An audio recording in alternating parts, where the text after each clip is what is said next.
कुछ दिनों पहले तो हमने ऑक्सीजन के लिए लड़ते मरते झगड़ते देखा है। 1000-2000 का इंजेक्शन हमने 70,000 में लेते हुए देखा है। तड़पते तड़पते कई पेशेंटों की जानें हमारे आंखों के सामने देखी है कि उनके परिवार वाले भी उनको मिल नहीं पाए। तो ऑक्सीजन कई किलोमीटर चलने वाले हमने मजदूरों के हाल देखे हैं, ट्रेन के ऊपर कटे हुए सर देखे हैं। तो ये सब परिस्थिति से जाने के बावजूद अगर हमको मानवता अगर ध्यान में नहीं आती, हमारा राष्ट्रीय धर्म ध्यान नहीं आता, तो गलत है। सब नागरिकों से हम राष्ट्रीय एकात्मता का, एकमेक को सहकार्य करने का, बिजली पानी आरोग्य शिक्षा मूलभूत अधिकारों के बारे में सजग रहने का आह्वान करते हैं कि हे विश्वाची माझे घर, संपूर्ण विश्व को अपने अगर घर का दर्जा ये हमारा धार्मिक तत्व देता है, विशाल तत्व देता है, संपूर्ण विश्व हमारा घर है।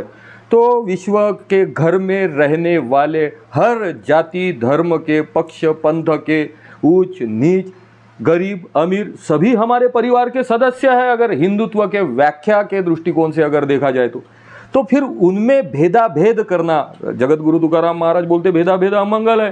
तो सभी अगर एक ही ईश्वर के, एक ही शक्ति के संतान है, तो फिर उनसे भेदाभेद करना, एक ही परिवार के सदस्य है, वसुदैव कुटुंबकम, तो भेदाभेद करना अमंगल। तो ये अमंगल करने वाले जो भी तत्व है, वो तत्वों से सावधान रहने की अभी नौबत आ चुकी है। अगर हम बेसावध अगर दुर्लक्ष्य करते हैं तो उसके शिकार सर्वसामान्य मध्यम वर्गीय ही होते हैं, फिर वो किसी भी जाति धर्म के हो। तो इसीलिए सर्व महाराष्ट्र नहीं, समूचे देश के नागरिकों से, विश्व के नागरिकों से मैं आह्वान करना चाहता हूँ कि मंथन किया है धर्म का, हर पंथ का, हर देश का, निकला यही मेरी समझ में सार सब संदेश का। अब विश्व मानव मित्र बनकर पास सबके आएंगे, शांति तभी वे पाएंगे, नहीं तो खत्म हो जाएंगे, नहीं तो खत्म हो जाएंगे, नहीं तो खत्म हो जाएंगे। अभी वैश्विक अवस्था बहुत गंभीर है। टेम्परेचर देख रहे हो कितना बढ़ गया है। ये औद्योगिकरण से सीमेंट और बाकी सब ये इंसर्ट वगैरह वो उपग्रह गिर रहे हैं, तो इनके वजह से विश्व के सुरक्षा को धोखा निर्माण हो चुका है। ये युद्ध अभी चालू है, नफाखोरी के लिए ये युद्ध हो रहा है, धार्मिक वासना के लिए ये युद्ध हो रहा है, आर्थिक नफाखोरी के लिए ये युद्ध हो रहा है। लेकिन ये युद्ध के दुष्परिणाम जो है सिर्फ एक ही देश को भुगतना नहीं पड़ेगा, सारे विश्व को भुगतना पड़ना है।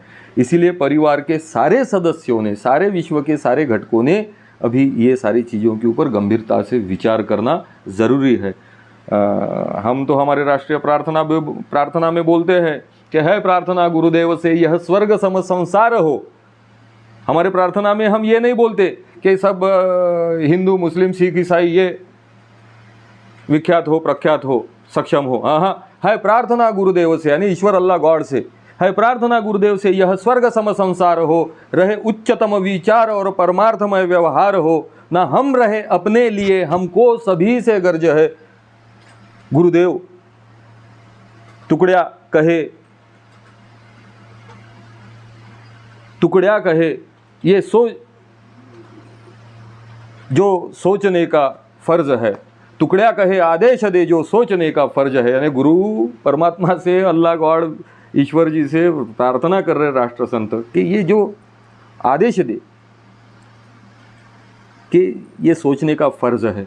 तो हम विश्व मानव के दृष्टि से हमने खुद के तरफ देखना चाहिए कि ऐसे अनेक देश है, अनेक देशों में अनेक जाति, अनेक धर्म है, विविध प्रकार की रूढ़ी परंपराएं हैं, कुछ परंपराओं के पीछे विज्ञान भी है ना। ये भी हमने देखना चाहिए। स्वामी विवेकानंद जी ने वही बोला है, ज्ञान और विज्ञान के सहयोग से, है ना।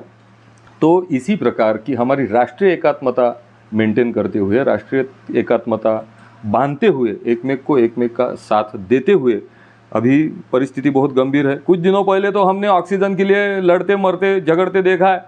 1000-2000 का इंजेक्शन हमने 70,000 में लेते हुए देखा है। तड़पते तड़पते कई पेशेंटों की जानें हमारे आंखों के सामने देखी है कि उनके परिवार वाले भी उनको मिल नहीं पाए।